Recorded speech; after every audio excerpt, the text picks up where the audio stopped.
Okay, let's take a look at how we can use triangle congruence postulates within other shapes. So here you see that we have, let's take a look, we have point A, B, C to make triangle ABC.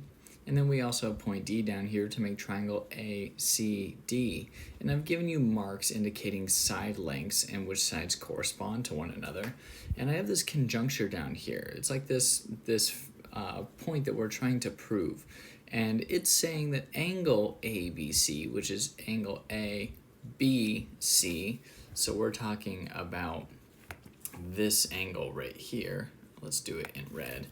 We're saying angle ABC is going to be congruent to angle CDA, this angle right here. Well, we're going to run through this proof real fast, and we're going to state what we think and why we may think that. Well, let's run through what we're given, okay? We know that in our triangle here, A to C, side AC, is on both triangles, ABC and ACD.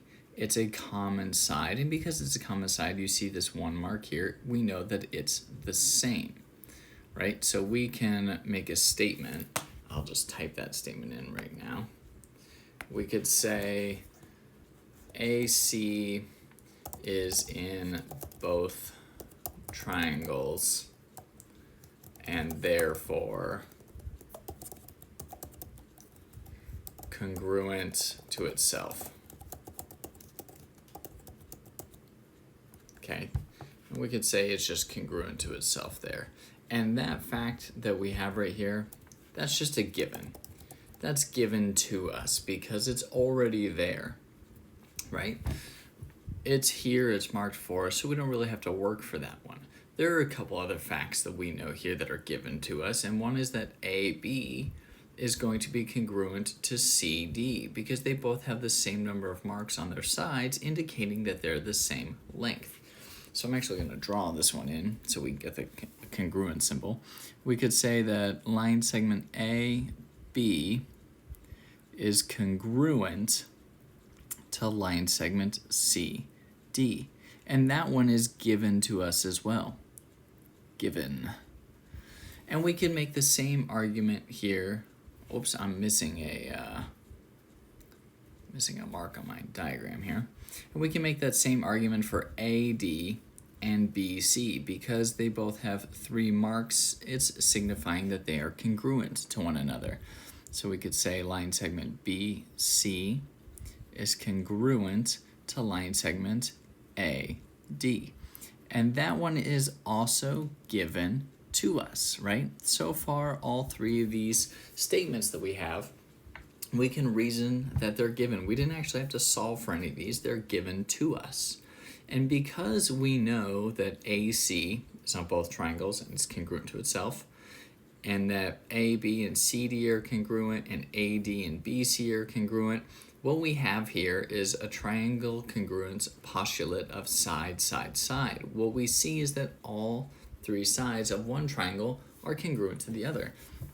So we can say, and I'll change color here, triangle ABC is congruent to triangle ACD because of the side, side, side postulate. We know that all 3 sides of one triangle have been proven to be congruent to all 3 sides of the other. Now, because we know that, that tells us that all the angles in triangle ABC and triangle ACD are also congruent to one another. So when we get to the question, the conjuncture down here of proving that angle ABC is congruent to angles CDA, we can say that is because of the CPCTC, meaning congruent pieces of congruent triangles are congruent. And that's how we know that these 2 angles are congruent to one another. Okay, let's take a look at this example. Here we have a polygon ABCD with a point in the center, which creates triangle AEB and triangle AED and DEC and CEB and many other triangles such as ACB or ACD, and we can continue on. But what we know is that these are the points that we're given, and we know that triangle AED is a 180-degree rotation of triangle BCE. So let me highlight that real fast. Let me get the highlight tool. And what we're saying is triangle AED, A to E, E to D, and back to A. Triangle AED is a 180-degree rotation of triangle BEC. Okay, and that 100-degree rotation, recall, doesn't matter if it goes clockwise or counterclockwise. It just means that all the points are rotating 180 degrees, and we're going to say around this center point E because they're actually both in contact with it. Now, what that means for us, right?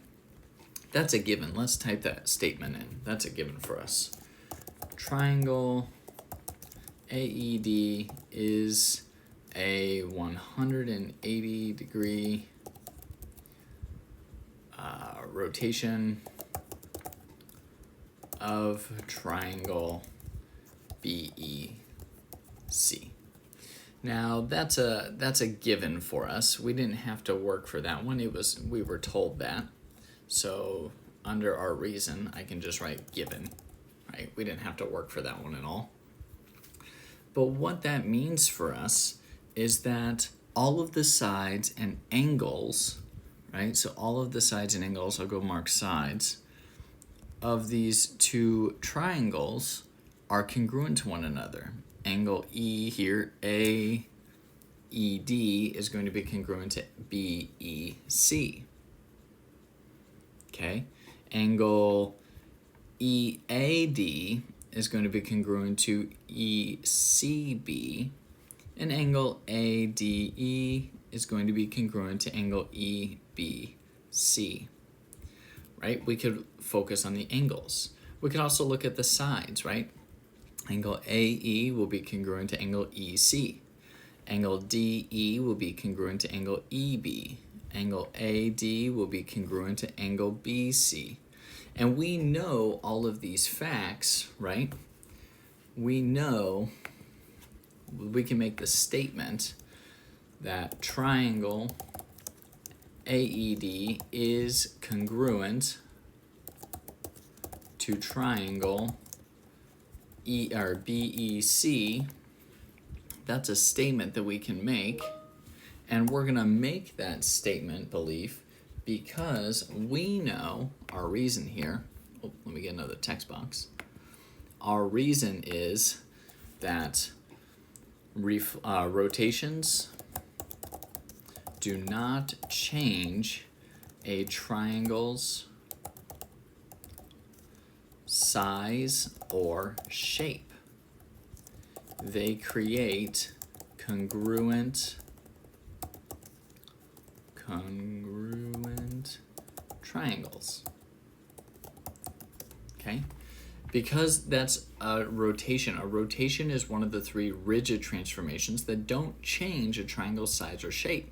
They just relocate it or reposition it. So our postulate down here is triangle ABE congruent to triangle DEC? All right, so we're looking here at a different triangle. Now I'll choose a different color highlighter. Let's choose red. We want to know, is triangle AEB, oh, this is blue, this triangle up here, is it congruent to triangle DEC, this triangle down here? Well, here's what we know, right? We know that this section here, DE, line segment DE, is the same over here as line segment BE, right? So I could write that. We could say that DE is congruent to line segment BE. We also know that's given for us. That's given here.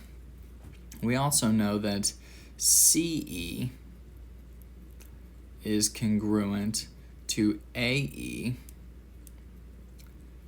and that is also given to us.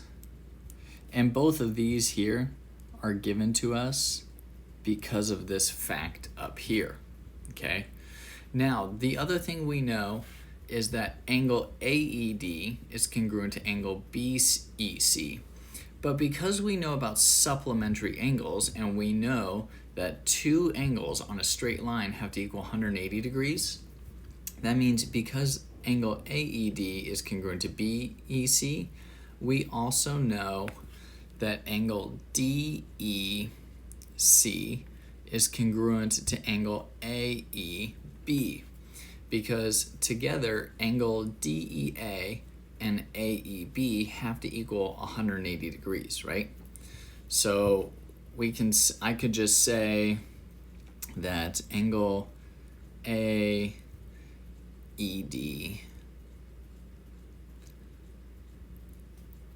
and angle AEB equal 180 degrees, and that is given to us because of supplementary angles. I'll just put sub angles, I'll abbreviate. And the same could be said here for DEC, right? Angle DEC and angle BEC are equal to 180 degrees. And again, we know that is true as well because they also create supplementary angles.